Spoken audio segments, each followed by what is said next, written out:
질문 있습니까? 우리 한 편만 하면은 좀 섭섭하죠. 한 편 더 읽읍시다. 여러분한테 도움이 되는 겁니다. 165쪽 보세요. 165쪽 저기 펴셨습니까? 제목이 뭐죠? 예, 두려움과 공포로부터의 보호입니다. 이거 아주 유익한 그 내용이니까 같이 한번 읽어보시겠습니다. 비구들이여, 만일 그대들이 숲으로 가거나 나무 아래로 가거나 빈집으로 가서 그곳에 머물거나 또는 어느 곳에서 어느 때라도 두려움과 공포를 느껴 들것이 곤두선다면 그때에는 이러한 이유로 그분께서는 마땅히 공양받을 분 아라니시며 위없는 진리를 두루아는 분 정변지이시며 세상의 지혜와 행을 부족한 분 명행족이시며 열반으로 잘 나가고 분 선서이시며 이 세상 모든 것을 잘 아는 분 세간에이시며 위없이 거룩한 분 무상사이시며 모든 중생들을 잘 다스리는 분 조장부이시며 하늘과 세상의 스승이신 분 천사이시며 바른 깨달음을 주신 부처이시며 세상에서 위없는 존경을 받으신 분 세존이시다라고 오직 열애를 계속해서 생각하라. 비구들이여, 그대들이 열애를 계속해서 생각하면 두려움과 공포가 사라지고 없어져 털것이 곤두서지 않을 것이다. 여기까지. 자, 이 비구한테 설법을 하신 건데 모든 사람한테 다 적용이 됩니다. 자, 내가 숲속에 어디 들어갔어요. 그래서 숲속이나 나무 아래 딱 들어갔는데 이렇게 밤이거나 아니면 비 오는 날 밤에 갑자기 으스스하게 두려움이 일어나고 무서워지고 털것이 뾰족뾰족 서고 머리카락이 없는 머리카락이 막 서고 움직이고 막 그래요. 그럼 얼마나 무섭겠어요. 이럴 때 어떻게 해야 된다? 부처님을 계속 생각하라는 거예요. 부처님을 생각한데 은공, 정병지, 명행적, 선서, 세간의 무상사, 조장부, 천, 인사, 불, 세존 이렇게 10가지를 그 뜻과 함께 계속 생각하라는 거예요. 부처님은. 그러면은 두려움과 공포가 사라지고 없어진다라는 거예요. 됐어요? 이 부처님께서 이렇게 말씀하시는데 그 좀 이상하지 않아요? 예? 그 무슨 이유 때문에 이렇게 될까? 궁금하지 않아요? 궁금하죠? 예, 궁금해야 돼요. 두 번째 한번 읽어봅시다. 근데 만약에 열애를 내가 계속해서 생각할 수 없다면 어떻게 할 것인가 하는 거예요. 두 번째, 비구들이여, 만일 열애를 계속 생각할 수 없다면 그때에는 이와 같은 분 세존께서 위없는 진리를 스스로 깨달아 세상의 지혜로 설하시며 세상의 지혜를 실현하고 드러내도록 설하시며 시작도 훌륭하고 중간도 훌륭하고 끝도 훌륭하게 법을 설하시며 의미와 표현을 잘 갖추어 설하시며 누구나 직접 와서 들으면 스스로 할 수 있도록 설하시며 이렇게 할 수 있을 때까지 시간이 걸리지 않도록 설하시며 향상으로 인도하도록 설하시며 지자들이 각자 스스로 알아갈 수 있도록 설하시며 설한 대로 실천하시고 실천한 대로 설하시며 누구든지 직접 와서 보고 들을 수 있도록 설하신 법이다라고 오직 법을 계속해서 생각하라. 비구들이여, 그대들이 법을 계속 생각하면 두려움과 공포가 사라지고 없어져 털것이 곤두서지 않을 것이다. 여기까지. 부처님을 계속해서 생각할 수 없다면 법을 생각해라. 어떤 법이냐? 이 10가지를 생각을 해서 법을 계속 생각하라는 거예요. 됐습니까? 10가지는 이렇게 다음에 상세하게 이렇게 공부할 기회가 있으면 설명을 하고 읽으면 다 알 수 있는 내용이니까 이렇게 다 아신다라고 생각하고 여러분처럼 때가 10개 끼고 육군의 기능이 예리한 분들께서는 다 아시리라고 생각하고 넘어가겠습니다. 세 번째 읽어보겠습니다. 비구들이여, 만일 법을 계속 생각할 수 없다면 그때는 세존의 비구제자린 모임인 성가는 세존의 법에 따라 청정범행을 잘 닦으며 세존의 율에 따라 청정범행을 바르게 닦으며 열반을 향하여 참되게 청정범행을 닦으며 진리의 성취에 합당하게 청정범행을 닦으니 이와 같은 청정범행을 닦는 성가에는 사양사가를 성취한 사상팔배가 있으며 이와 같이 청정범행을 닦는 사상팔배가 있는 성가는 악업여인은 공양받아 마땅한 성가이며 선업짓는 희사받아 마땅한 승가이며 공덕짓는 보시받아 마땅한 승가이며 공경하는 합장받아 마땅한 승가이니 이러한 승가는 세상에 이없는 복받이다라고 오직 승가를 계속해서 생각하라. 비구들이여 그대들이 승가를 계속해서 생각하면 두려움과 공포가 사라지고 없어져 될 것이 곤두서지 않을 것이다. 비구가 비구를 승가를 생각하래요. 근데 여러분들도 마찬가지예요.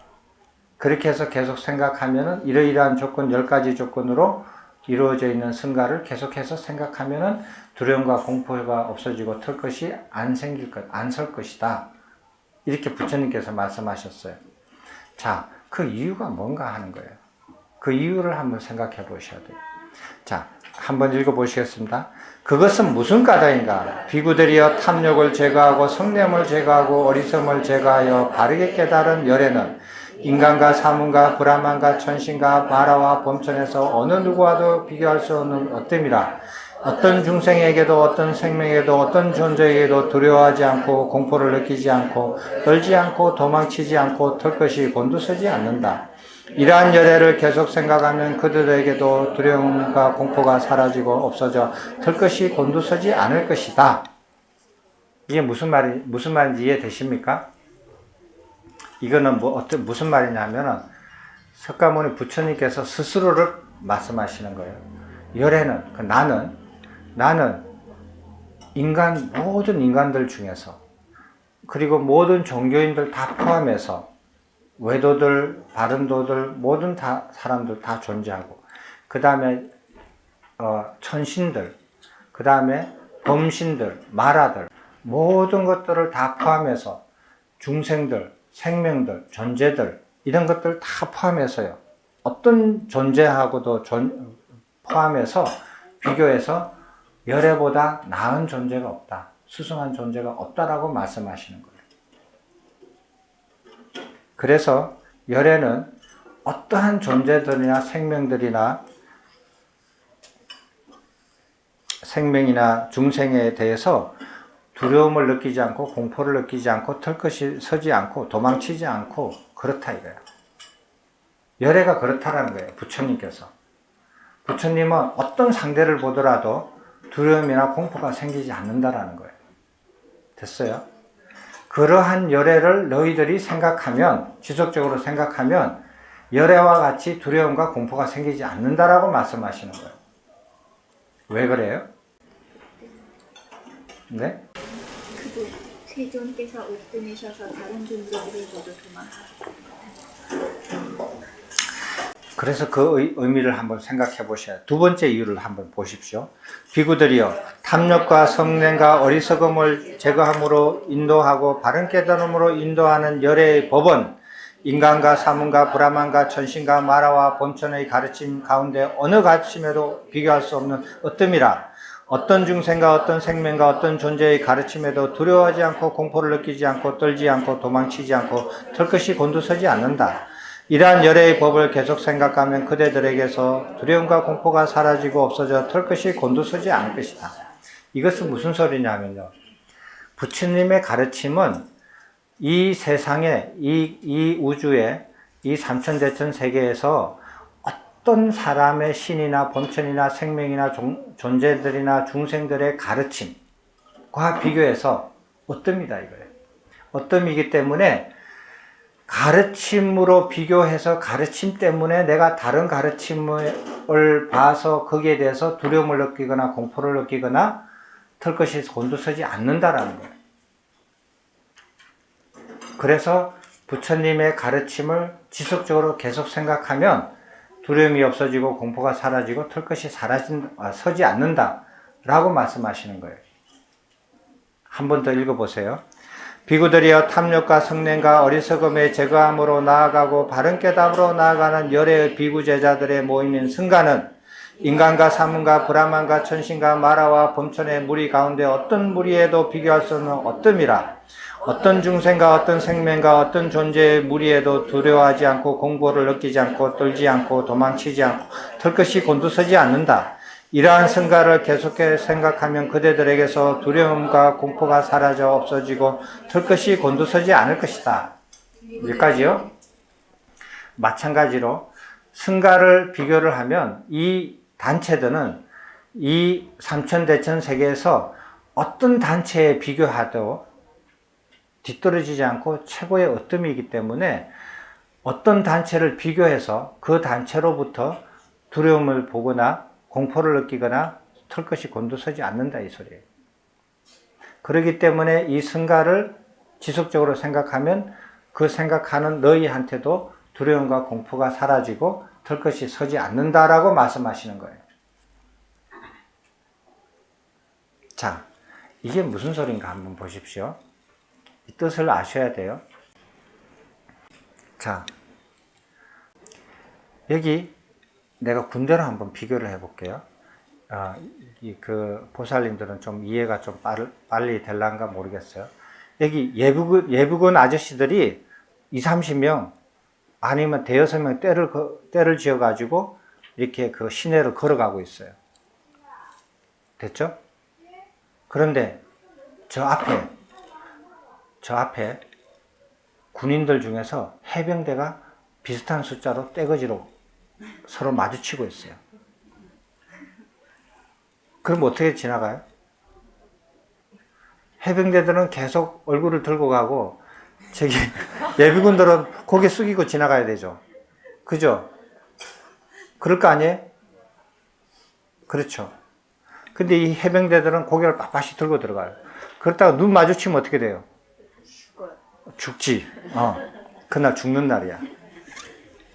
근데 예비군 뒤에서 좀 떨어져 가지고 특전사들이 걸어와요. 무리가. 이 해병대가 고개를 숙여요? 안 숙여요? 숙이고 지나가죠. 왜? 고개 들면 맞아져요? 대져요? 그죠? 그치? 근데 이 특전사, 이 해병대 뒤에 어떤 사람들이 오느냐 하면은 저기 국정원 요원들이 몇 명이 걸어 들어와요. 이 특전사 군인들이 어떻게 해요? 고개 숙이고 가요? 말아요? 고개 숙이고 가야 돼요. 안 그러면 그죠? 그래서 무리들 중에서 자기보다 힘이 강하고 더 뛰어난 무리들을 보면 거기에서 두려움을 느껴요. 무서움을 느껴요. 그래서 고개를 숙이고 지나가야 돼요. 안 그러면 털빛이 막 서요. 저 잘못해가지고 시비 걸면 우리 죽는데 하면서 털이 바짝바짝 서고 지나간다. 그런데 이 국정원 요원들이 몇 명 내려오잖아요. 근데 그 특전사 뒤에 중이 한 무리 지나가요. 특전사하고 이렇게 스님들이 고개 숙이고 지나가겠어요? 안 숙여요. 특전사들이 고개 숙이고 지나가요. 왜? 제가 많이 지었으니까. 안 그렇겠어요? 그래서 여러분들이 두려움을 느끼고 공포를 느끼고 저기 털이 곤두설 때 두 가지가 있어요. 크게 보면 어떤 자기가 보이지 않는 대상에 의해서 생기는 거예요. 그 대상에 의해서 생기는데 그 대상이 개인일 경우 어떤 뛰어난 능력을 가진 그 존재일 경우, 두 번째 가르침일 경우 그 가르침에 대해서 느낄 수 있고, 그 다음에 그 무리일 경우에, 이런 경우에 그 대상으로부터 나는 고요히 가만히 있는데 그 대상으로부터 두려움을 느끼는 경우예요. 이런 경우는 내가 어떻게 한다? 부처님을 생각하고 부처님의 가르침을 생각하고 부처님의 승가를 생각하면은 이 대상들이 나한테 위협을 하지 않아요. 그 대상들이 나를 위협을 가하지 않고 물러서요. 왜? 내가 이렇게 그 사복을 입었지만 그거 해병대 신분증이 내 속주머니에 있어요. 그런데 예비군 무리들이 나한테 시비 걸겠어요? 처음에 모르고 시비 걸겠죠. 그렇지만 속주머니에 있는 신분증을 살짝 보여주면 어떡하겠어요? 조용히 떠나죠. 그거와 같아요. 계속 지속적으로 생각한다라는 것은 내 안에 있는 신분증을 보여주는 것과 같아요. 그래서 그 무리들이 떠나요. 그 존재가 나를 위협을 가하고 나한테 두려움을 끼치고 공포를 끼치고 털을 곤두세우게 하는 그 무리들이 떠나요. 그렇겠습니까? 실제로 그래요. 여러분 한번 보세요. 아주 세상에 뛰어난 도둑놈이 있었어요. 그 도둑놈은 경찰이 10명, 100명도 못 잡아요. 근데 그 도둑놈은 아주 뛰어난 경찰들이 10명이 다 덤벼들어도 그 경찰들을 다 때리고 이렇게 그거 물리치고 도망을 가요. 그래서 경찰 한 명이 잡을 수가 없고 10명도 잡을 수가 없고 100명도 잡을 수 없는 아주 뛰어난 도둑이 있어요. 그 뭐 무술도 굉장히 잘하고 경찰들이 막 그냥 잡으려고 그러면 경찰을 죽일 수도 있어요. 죽이기도 해요. 너무 이렇게 신출귀모해 가지고 잡을 수가 없는 도둑이 있어요. 그런데 경찰이 된 지 한 달도 안 된 경찰이 있어요. 순경이. 네? 근데 자기가 어디 길을 가다가 저기 순경이 온다 이거예요. 경찰이 처음 된. 근데 그 경찰이 나를 잡으려고 하면 내가 그 경찰을 오히려 제압을 하고 도망갈 수 있지만 그 경찰이 나를 못 알아본다 이거예요. 그죠? 그럼 어떡하겠어요? 그 도둑놈이. 그 경찰하고 시비 붙겠어요? 안 하죠. 그냥 둘러가죠. 그죠? 그 경찰하고 싸울 필요가 없고 나를 모르니까 그냥 둘러서 가죠. 경찰이 있으면 이렇게 피해가요. 둘러서 괜히 내가 제압할 능력이 돼도 경찰이기 때문에 둘러서 가요. 맞죠? 왜? 그 개인으로 보면 내가 이렇게 피해갈 이유가 없지만 그 정복을 입었기 때문에 그 단체를 보잖아요. 그러니까 피해가는 게 상수죠. 괜히 벌집을 건드릴 필요가 없잖아. 벌 한 마리를 건드려가지고 벌집에 있는 벌이 다 떼거지로 나오면은 내가 그 무슨 죄로 당해? 아무리 힘 좋은 장수도 벌 한 마리는 겁 안 나지만 벌집에 있는 벌이 떼거지로 오면은 그걸 누가 막아? 안 그렇겠어요? 그러니까 피해가는 게 상수예요. 그거와 같아요. 그래서 여러분들이 부처님을 지속적으로 생각하거나 부처님의 가르침을 생각하거나 승가를 계속해서 생각한다면 자기한테 주는 어떤 대상이 자기한테 두려움을 주거나 공포를 주거나 털것을 곤두서게 하는 데가 있다면 그거는 사라져요. 그래서 예를 들어서 어떤 영가가 자기를 괴롭힌다. 영가가 자기를 영향을 주려고 한다. 이럴 때도 부처님을 생각하고 부처님의 가르침을 지속적으로 생각하거나 승가를 생각하면 그게 떠나요. 만약에 내가 부처님을 지속적으로 생각하지 않고 부처님의 가르침을 지속적으로 생각하지 않고 승가를 지속적으로 생각하지 않아도 내가 겉모습으로 승가의 모습을 가지고 있잖아.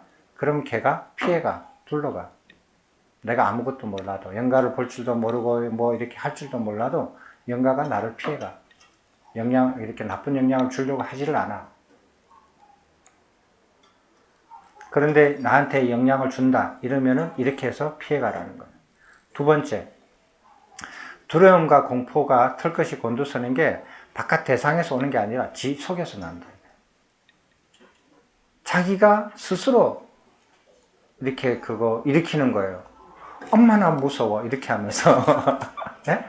뭐 보면은 엄마나 두려워 하면서 털것이 선다 이거예요. 다른 어떤 외부 존재가 나한테 영향을 주지 않는데도 불구하고 내 스스로 어떤 상황에서 두려움이 생기고 공포를 느낀다 이거예요. 그런 경우에는 어떻게 되느냐? 부처님을 계속 생각하고 부처님의 가르침을 생각하고 승가를 생각하면 그 공포가 없어진다. 왜? 자기가 지어서 일으키는 거거든요. 자기 스스로 일으키는 건데 그런 경우는 기본적으로 부처님 가르침을 바르게 이해하지 못해서 그래요. 부처님의 가르침을 바르게 이해하면 어떤 상황이든지 간에 자기가 두려움을 느끼지 않아요. 수행하는 과정에서도 마찬가지. 수행하는 과정에서도 부처님의 가르침을 다 이렇게 시작과 중간과 끝을 다 바르게 이해하고 수행을 하는 사람은 수행 과정 중에서 생기는 두려움이나 공포 같은 걸 느끼지 않아요. 느끼더라도 영향을 주지 않고 그냥 쓱 지나가요. 아, 이런 거구나 하라고. 그것 때문에 수행을 중단하고 잠시 멈추거나 그러지 않아요. 그거는 부처님 가르침을 다 이해하지 못한 상황에서 수행을 진행했기 때문에 생기는 거예요. 그런 거를 잘 이해하셔야 돼요. 자, 시간을 너무 많이 뺐으면 그러니까 마지막 이거를 같이 합성하고 마치는 걸로 하겠습니다. 부처님의 그 결론입니다. 비구들이여, 만일 그대들이 어느 곳에서든지 어느 때이든지 어떤 이유든지 부드러움을 느끼거나 공포를 느끼거나 털끝이 곤두선다면 열애나 열애의 법 또는 열애의 비구 제자들의 모이는 성가를 계속 생각하라. 그러면 그들에게서 두려움과 공포가 사라지고 없어져 털끝이 곤두서지 않을 것이다.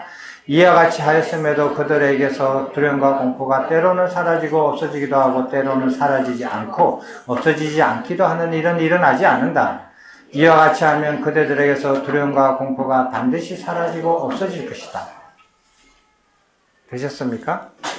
그래서 여러분들은 공부해 나가고 살고 이렇게 현생을 살아가면서 무슨 상황이든지 어떤 이유든지 어떤 일이든지 간에 두려움과 공포가 일어나지 않고 털끝이 곤두서는 일이 없을 것이에요. 이렇게 하시면. 되셨습니까? 자, 오늘 부처님 오신 날 같이 독성적을 읽고 토론을 마치겠습니다. 혹시 질문 있습니까? 질문 없으시죠? 여러분들이 틈틈이 비 오는 날 마음이 울적할 때 아니면은 달빛이 초롱하고 밝고 벚꽃이 막 휘날릴 이런 날에 황홀한 저녁 날에 아니면은 낙엽이 떨어지고 바람이 청량한 그런 저녁에도 언제든지 어떤 이유든지 간에 부처님의 가르침을 읽고 싶을 때는 여기에 다 있어요. 25개 중에서 하나가를 골라서 읽으세요. 그러면 항상 마음이 처음의 마음으로 돌아오고 마음이 가라앉고 마음이 부처님의 가르침의 기쁨으로 가득하실 거예요. 읽어보니까 좋죠? 근데 밥 먹고 또 읽어도 지금 읽은 것처럼 또 좋아요. 한번 해보세요. 그래서 항상 수지하시고 항상 읽고 싶을 때 시간도 많이 안 걸려요. 그냥 읽으시면 5분 정도면 다 읽어요. 웬만한 거는. 그래 자주자주 읽으시고 마음을 잘 다스려 가시기 바랍니다.